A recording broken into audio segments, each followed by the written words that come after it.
One of the topics that came out of the conversation that we had last week with Adam was, just thinking about a future where there's a lot more stuff to go around. So, everyone uses the word abundance, superabundance.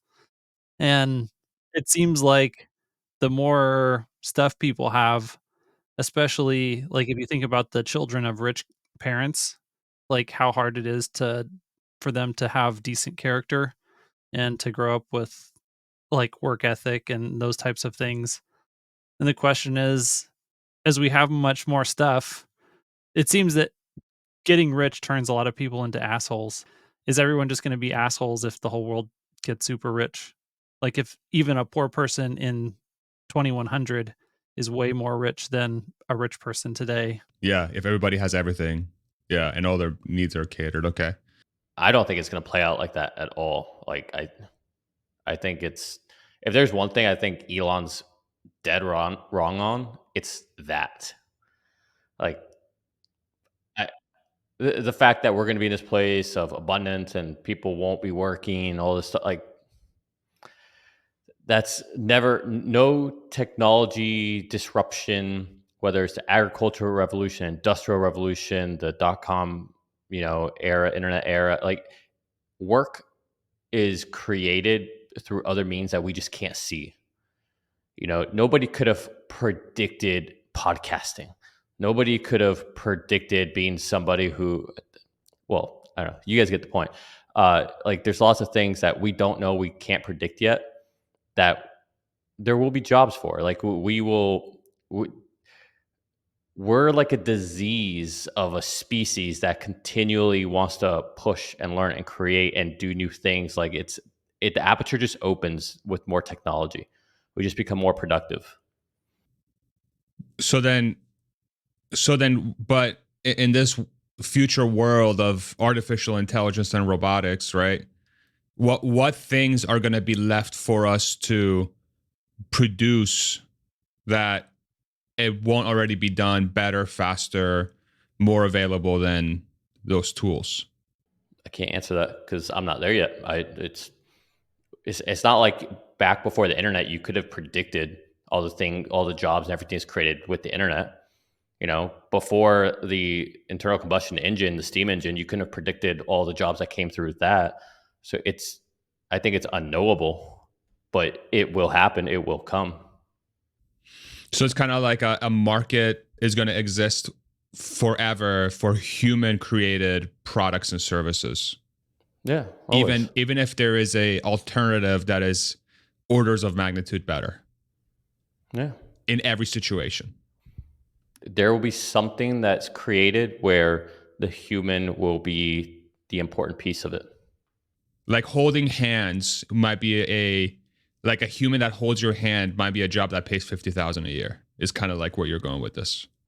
Yeah, it could be. Because we'll find that valuable in the future. Yeah, we don't know what we're going to find valuable, what new jobs are create. I mean, the App Store, a Netflix, like all these things we wouldn't have ever thought of without the internet, right? And you can't even think about this. Like the concept of internet is just not even real until you have it. So how can you predict what will a future with the internet look like? I don't know. I barely even know what internet is and conceptually. What's a future with humanoids and AIs that can do everything? I don't know. Like, I can barely conceptualize that. So how am I supposed to think beyond that? It's like the God complex or like an ant complex, right? An ant understands its surroundings, its life, whatever, but it doesn't have the understanding of self-awareness and time and all that. Just like, assuming you believe in God, there's a God level where we can't see into that vector, right? Like there's like another level of it that you can't see, you can't perceive. And it's the same thing with this. Until it exists and you live it and you see it and you've learned it, you can't really understand what that ecosystem looks like. I don't know if I I'm think making we're sense here, but You are. somewhat I think we're Shockingly. talking about two different two different things.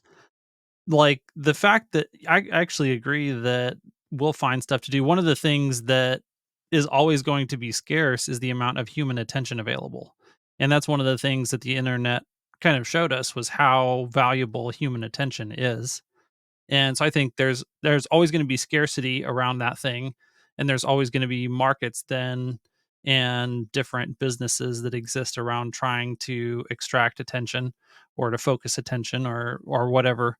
But that said, I think that's different than the fact that we can produce a lot of material abundance that's kind of separate from that eventually with enough artificial intelligence, automated factories, and if you have the ability to do a lot of labor that humans don't want to do with robots, then you can still have way more goods and services for way lower prices that pretty much everyone has access to. And so you can have basically, you know, wealth through massive deflation.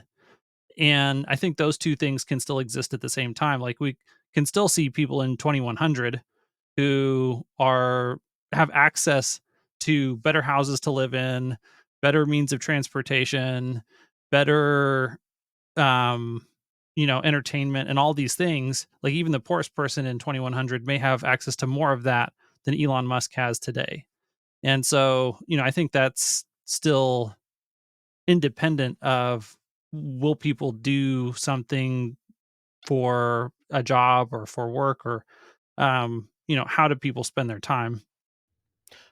I mean, I agree with that. I think people will. You're still going to have poor. You're going to, because I mean, just look today. It used to be a rich person thing to have AC and a fridge in your house and an ice maker and all that. Well, now even the poor people have that, right? But that doesn't mean that their life, like, it doesn't mean they're Depends not on where they poor. live.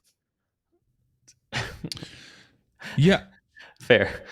I In think, the States, we'll say that. but I feel like the whole concept of like poor or rich is not even like, to me, it's like connected with reality or disconnected with reality. That's kind of how I think about it. Because if you assume that we're going to have such incredible tools and things in the future that are going to allow us to have incredible experiences where our dopamine gets, the button keeps being pressed, right? And there is a world where you can have that, where you can just constantly hit the dopamine. Um, you're going to have a portion of the population likely that's just going to do that. And if their outcomes, like let's say in this situation, we have what we call quote unquote poor people, right? Or people in the lower ladder of economic, whatever that means in the future, either through money or whatever. I don't even know if money will be a thing, right? So it's like, but the argument here is that you're still going to have a hierarchy in some way of people that the have and have nots. But if the floor is getting pushed up to a point where even the have nots are able to go into a place where the dopamine keeps being hit for them, right? And they can stay alive while doing that, then to me it's like you're just going to have a portion of the population that just won't even take part of society. They'll That have a way to just leave it that already entirely. exists today. Right. Social media. Yeah. Well, not even that. Just you see everybody, all the people who are on fentanyl, the people who like this True. homeless crisis we have. Like a lot of these people choose. I would say the majority of people choose to be homeless because all they want to do is live in their tent and you know get their high, get their dopamine hit. So it's only going to make it worse potentially. For sure. I think you're gonna have more poor. You're gonna have more addiction. Yeah, I think it's gonna be way more of all of that. Yeah. We're not good. We're not good. Look, humans are only ever You just good bum me when out. we. Well, think about your own life. When you're most productive, when you're doing the best, when you feel the best about yourself, you're working hard on something, you're going through struggle, you're conquering challenges, you feel healthy, you're eating better, you're going to the gym, you're putting yourself through hard things and coming out and having success. That type of dopamine hit is way more powerful than any other dopamine hit. It's better than any, oh, I got 1 million subscribers or anything like that. That dopamine hit is fulfilling to the soul, to the body, mind body connection, all that. And I think we'll lose more and more of that as life gets easier and easier, and people will just take their soma. It's It's hard to it's argue that. It's hard to argue against that, rather. It's hard to argue against that. Even my dogs agree with you. they're like See? preach. One of the weird ways that I think about humanity is that it's a search engine in, like, reality, exploring all the possible actions or futures, and, we see this kind of lots of different people think about this in lots of different ways. One of them would be the Eastern culture concept of yin and yang, that you have good and evil and they kind of coexist. It's just like if you're going to explore all the things that you could do, some of those things are going to be good things, some of those things are going to be bad things. And humanity, like the history of humanity, seems to be like we do all of it. They're like people who sacrifice incredibly to accomplish very difficult things that end up being good for themselves and good for people around them. And then there are other people who try to do the exact opposite.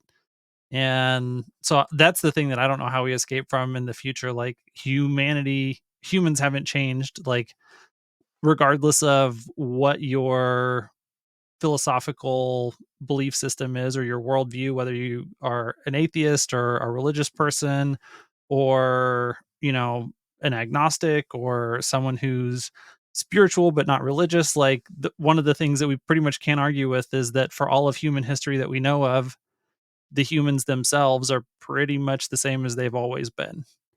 That we don't know of a time when humanity was significantly different than it is today biologically. And so we're driven by the same sets of wants and desires and instincts and patterns of behavior. Like, the only thing that changes is the world around us, but we pretty much stay the same. And that's what we're talking about, is moving forward into a world where the world around us has changed, but it's still the same humans.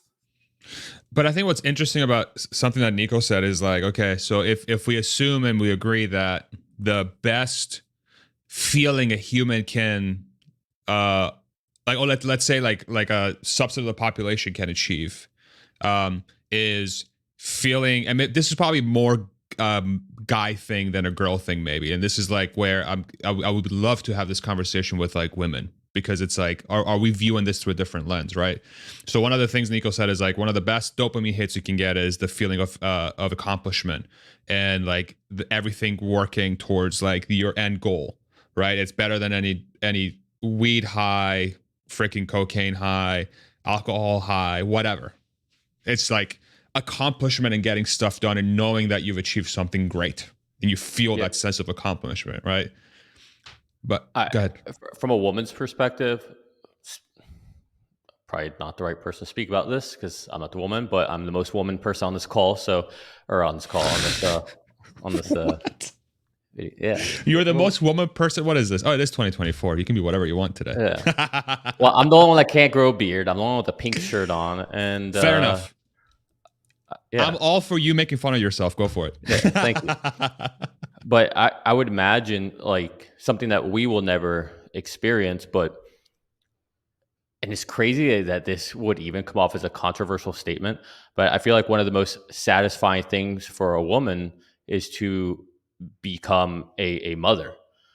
My wife's not even, we don't even have kids yet, but we're obviously trying. I can just see it in her that she needs it. She needs it. And is that easy? No. Is it really hard? Yes. Is it very frustrating? Yes. Is it painful? Yes. Yet I think any mother you speak to, who's in a good situation, right, without using the 1% of situations, say that it's the most gratifying, powerful, empowering thing that they've ever experienced. And you hear a lot from fathers saying the same thing. And so again, that goes back to hard, difficult, challenging, frustrating, yet it's like the most beautiful is the human experience, right? Whether you're a Right. billionaire like Elon, he says it. Whether you're, people who are in poverty, they talk about it. Like it's universal. So then this is where I was going with my point then. It's like, okay, so given that's true, right? And humans, male, female, whatever, they have a optimal dopamine state or an optimal accomplishment state where the for a huge majority of the population, the forcing function is going to be that is going to be like, how can I accomplish this? Because this is what my being is driving me towards doing. Wouldn't the future of artificial intelligence, robotics, and whatever, because their capabilities getting so much better over time, wouldn't those things then cater to that instead of going the other way? Instead of getting the cheap high of today, what's the difficult high of today is going to be the cheap high of tomorrow. And the cheap high of tomorrow is building incredible businesses, accomplishing super difficult tasks of today, right? Becoming a incredible provider, becoming an incredible nurturer. Wouldn't all these tool sets and artificial intelligence and all this stuff, wouldn't that then solve for that? Because that's what we really crave. And isn't that a much better future than what we were talking about in the 10 minutes ago? Like, how likely is that outcome? Is that like, what does that look like? Am I making sense? I think we'll do both. I think that there will be people that pursue those paths. I think there will be other people that, just go the Soma route. And I think that's honestly one of the places where you end up with the challenges and the struggles is in the space between the people that are pursuing the cheap dopamine route versus the ones who are, trying to be of service to the best of their abilities to people around them. And I think that, maybe we say that the needs change. Maybe it's not your physical needs for shelter or food or, the bottom level of Maslow's hierarchy that people struggle with, but that doesn't mean that people aren't still going to have different types of struggles. Like, are we going to be able to solve every single mental health disorder? Are we going to be able to solve every single health crisis? Like, there are still so many other problems, and I don't know, maybe we get to a point where we can solve a lot of them, but I can't, it's just hard to say that we'll be able to solve all of them. And if not, then you're definitely talking about a future where there are people who have struggles and there's an opportunity for other people who want to step into that place to try and do their best to help other people out. And I think that that's, I guess, I don't know if that's hopeful, not hopeful. I mean, what do you guys think about that? Yeah, I mean, well, for whatever things we solve for, we'll probably introduce new issues, right? And this is kind of what we talked, like the cheap dopamine that becomes increasingly more accessible and feels even more real. And in theory, there is an incentive mechanism to create a something that's similar to a drug. I mean, it's kind of what social media is in a way, where these companies, their goal is to keep you on the screen for as long as humanly possible so they can show you as many ads as humanly possible for as long as humanly possible. So a person dying, like let's say from a fentanyl overdose, is a bad thing. Drug dealers don't want to be drug dealers to a population that they're going to kill off. The goal here is to sell to the same clientele over and over again and to make sure that they don't die so that they don't lose their income stream, right? So to me, artificial intelligence could very well put that whole thing, that structure, into overdrive. And so if that's the case, then that's going to be very difficult to escape in a way, unless there's a competing product that gives you an even better high, let's say, and even more dopamine, that is not social media, that is something else. And this is where like Nico's point of like, who knows what the hell these things are going to be. This is where maybe like I agree with that, because it's okay. So if you could have a thing that exists that gives you the best dopamine hit of all time, and it's way better than drugs or alcohol, which we know exists, right? Like, and that's what becomes real. Then future sounds pretty damn freaking good, because then everybody's going to be maximally productive and maximally nurturing, and everybody's going to be extremely happy, because we all know happiness comes from feeling of satisfaction and low amounts of fear and anxiety. When you have love and happiness, everybody has the capacity for it, but the more hardship you have in your life, the less bandwidth you have for that. Right? So if we increase the bandwidth for love and compassion by lowering stress and fear because people feel satisfied, and that's what AI does, great. But it's but I don't know how that, like, the crazy thing is, like, where, like, I don't see that line. It's like so blurry. Like, where is that? What does that look like? Like, what are the businesses or the things that start existing that allow us to reach that point? Yeah, a lot of points there. Sorry. No, that's good. I think, I guess, just as a blanket statement in general, I think society will progress, much like there are technically less people in poverty, the way we used to define poverty, but there's a new type of poverty, right? Um, there's a like poverty today versus poverty back, 100 years ago looks a lot different. And sure, we don't have the same type of poverty as 100 years ago, but there's still going to be poverty, and there's still going to be addictions. And I would say, really, we've seen that escalate. We see an escalation of addiction, of people just getting out of the economy, of people just being satisfied with the status quo, just doing enough to get by. I think we have a generation right now in a lot of Gen Zers who are, they have, there's something that I think you can either be born with or not born with, or you can be inspired to have, and that's motivation and drive. Some people are born with it out the gate. Some people can be inspired by someone and want to emulate that person, like a hero, a mentor. But I think more and more you're seeing people in this current generation becoming like the new lost generation, where they're coming out of school or they're going into college and they just feel, they're like, what am I supposed to do? Like, nobody's really hiring anymore. Everybody apparently needs to have a six-figure job. Everything on social media says that if I'm not, a multimillionaire by 18, then what am I doing with my life? I'm pathetic. Suicide rates for these generations are going up and up, especially amongst women. Eh, Buying a house, forget about it. Like, that's never going to happen, right? And it's almost like you're sucking out that potential for, being great, being hardworking, wanting to push past, motivation, that work ethic, all that, because you're essentially seeing this deck stacked against you. And what the hell can you do? And no amount of AI, artificial intelligence, or anything can help that, because if it's a level playing field in the terms of AI, say Optimus is real, it can do everything I want, it can do everything this other person wants.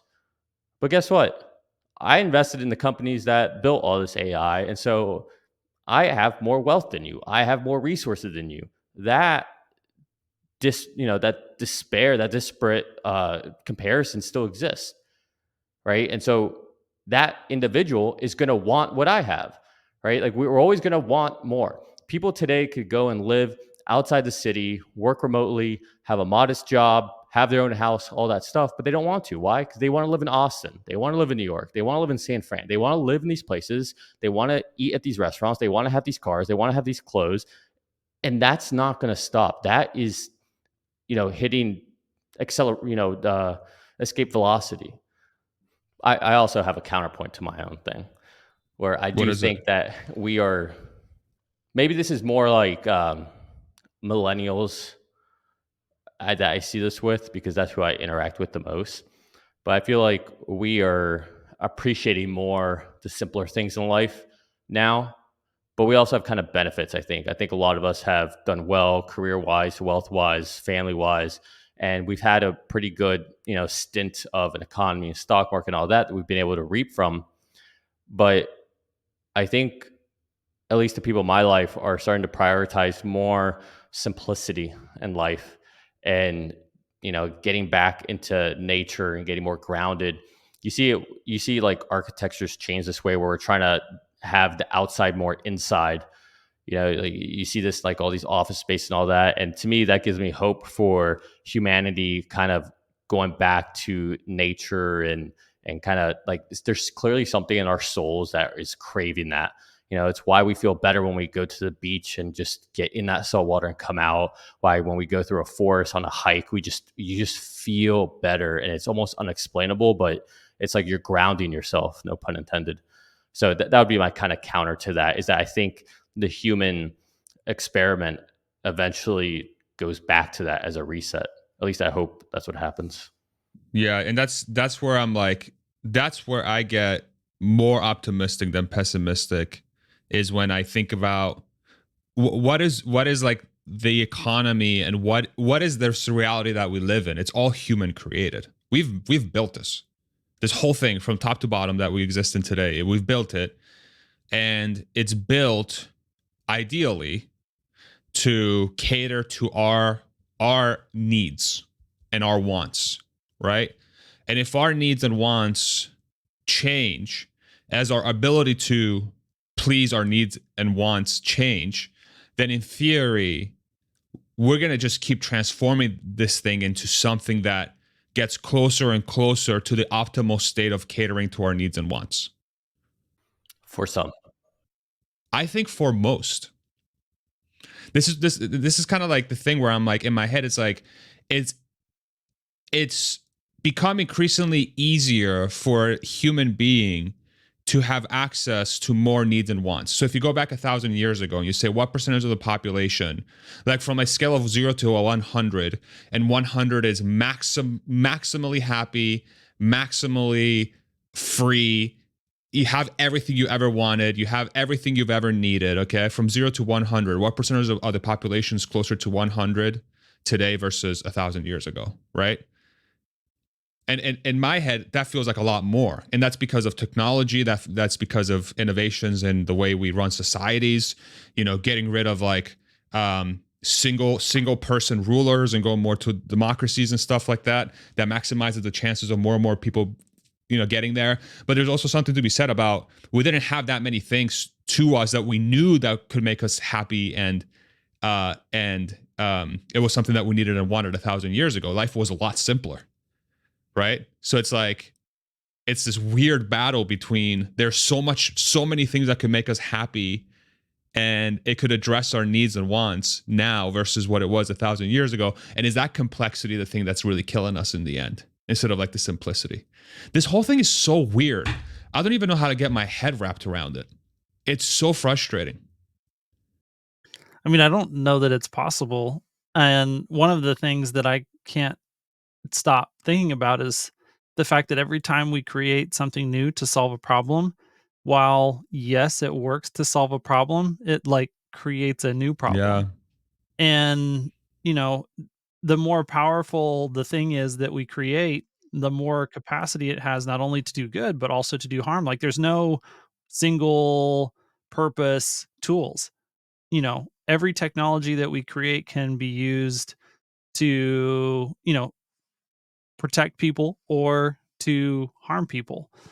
We see this with every weapon that's ever been, like, hey, we figure out, oh, now we can forge steel. What do we do with it? Well, we do all kinds of great stuff, but we also make swords and spears and stab people. And Can we do a thought experiment? Okay. What is the single greatest invention ever that is biased the most towards good? Like where we have positive outcomes versus those negative outcomes, right? So like smartphone is probably like the greatest one that's like dead smack in the middle and potentially even negative, because we've transformed our economy, but everyone's fucking addicted to TikTok, right? So it's like, what's that single, or like the internet is another one, right? Probably slightly biased towards good, but it's goddamn, child trafficking and shit. So what is like the most good thing we've ever built that's like all time? it's a hard thing to answer because, you know, different effects become evident on different time scales. So like one of the things when we first invented the internet, everyone said, "Oh, this is like the best thing ever." Like we can't even imagine anything bad ever happening from this. Like the world's going to transform into this magical utopia. And but I think some of the same ideas were also had around the printing press. And while the printing press in hindsight has been an incredibly positive thing, I would maybe just because we've lived with it long enough, propose that one as something that is overwhelmingly biased towards good. But if you ask people in the 30 Years' War, is the printing press a good thing or not?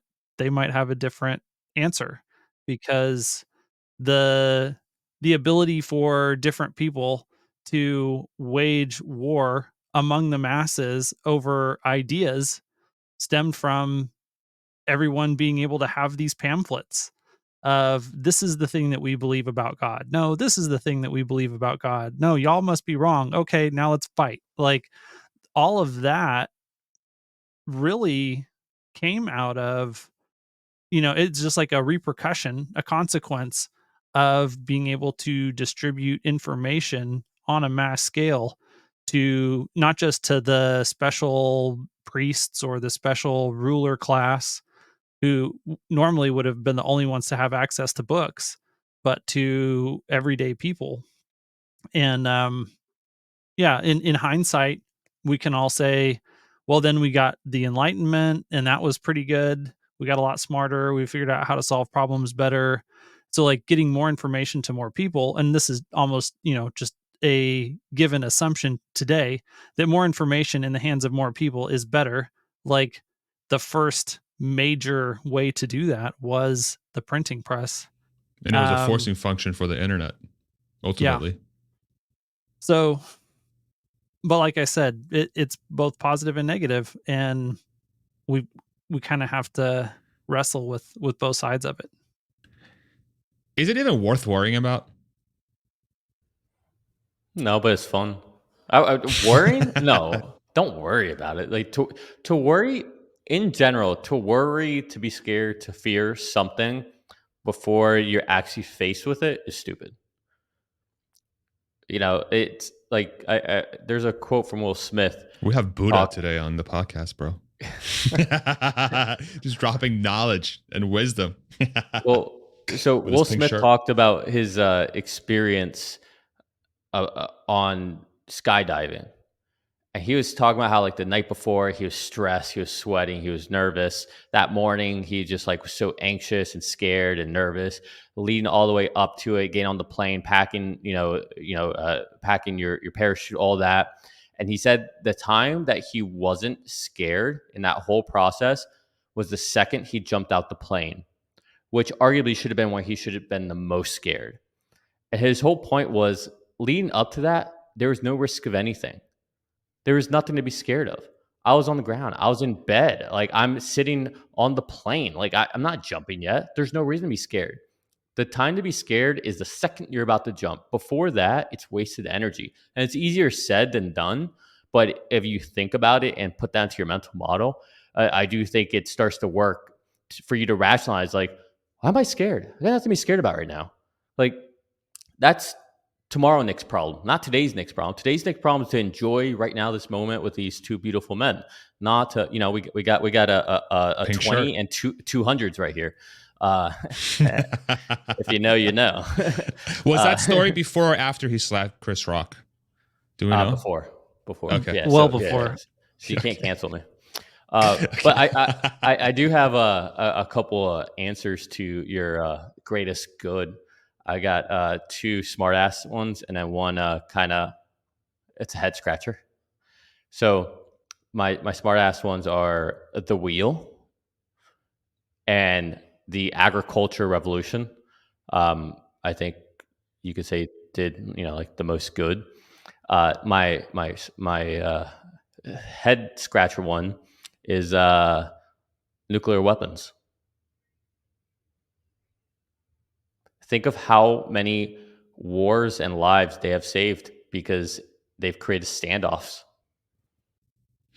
Yeah. That's been one of the things that I struggle with, because you wouldn't have gotten to this like age of peace, let's call it, without a enormous amount of horrific death. Just the worst, right? And it's like, it sucks, but it's Don't get me probably wrong. right. Like, we have had wars since then, Yeah. The but scale has been a lot smaller. if there were no nuclear weapons, imagine how many more world wars we could have had by now. Yeah. Yeah. It's such a conundrum. It really is, because it really does, like, if you think about how humans behave, it's very much a like, it's the ultimate de-incentivizer for violence, because it's like, oh, if I get too out of line, they're gonna drop a nuke on me, and then we're all dead, right? So it's like a check on humanity, almost. Like, we've created our own check, as long as we don't use it, because we have a delete button. Basically, it's like, oh, we went too far, delete, and then we just delete the whole thing, and everything is a shambles. Yeah, I know I went dark on that one. that's right. I have a couple other suggestions for things that are overwhelmingly good. I think a lot of them are in the agricultural sector. So, like, there's this thing called the Haber-Bosch process that is a way that they figured out how to make ammonia. Um, and ammonia is a fertilizer that gets used. And a lot of the fears about population doomerism kind of come from a point in time where the population was growing rapidly around the world, and we didn't know how we were going to feed these people. And the Haber-Bosch process and the ability to mass produce fertilizer at cheap prices from readily available materials basically was one of the things that solved that problem and allowed us to continue to grow plant yields and agriculture in a way that wasn't possible until we had that. And but then there's other revolutions in, like, you know varieties of wheat that have been they were now we're genetically engineering them. But even if you want to say all the scientists that worked on just breeding varieties of wheat or rice or these types of things for years and years and years, trying to find ways to make things that were more drought resistant and able to be grown in more climates. Like, a lot of these things have allowed us to sustain humanity, and with very, very, very little, if any, negative downside consequences to them. I mean, you can use ammonia in explosions, but um, there have been way, way fewer ammonia-based explosions than other types of explosions, and those have killed way fewer people than ammonia has Yeah, saved in the ability to feed, millions and millions of people. but they exist, right? I think that's the interesting thing about this whole thing, is like, these things seem like they exist, that there's like a spectrum of things that we've invented, or, yeah, things that humans have created, that overwhelmingly have a positive impact on society, like the light bulb, for example. That's the one I was thinking about. It's like, what's the negative of the light bulb, really? That people go to sleep later? Like, maybe it screwed up our circadian rhythms in some way, or, like, we put electricity everywhere, which enabled us to have the internet, which is melting our brain. I don't know. Right? How, Like, what? I was going to say, how about the fact that everybody thinks the person who created the light bulb is not the person who created the light bulb, knows the biggest theft in intellectual honesty, because this man right here is the real man who invented the light bulb. And the electricity you have is because of Benjamin him. Franklin. What? I'm going to get you a key. Shout out The Office.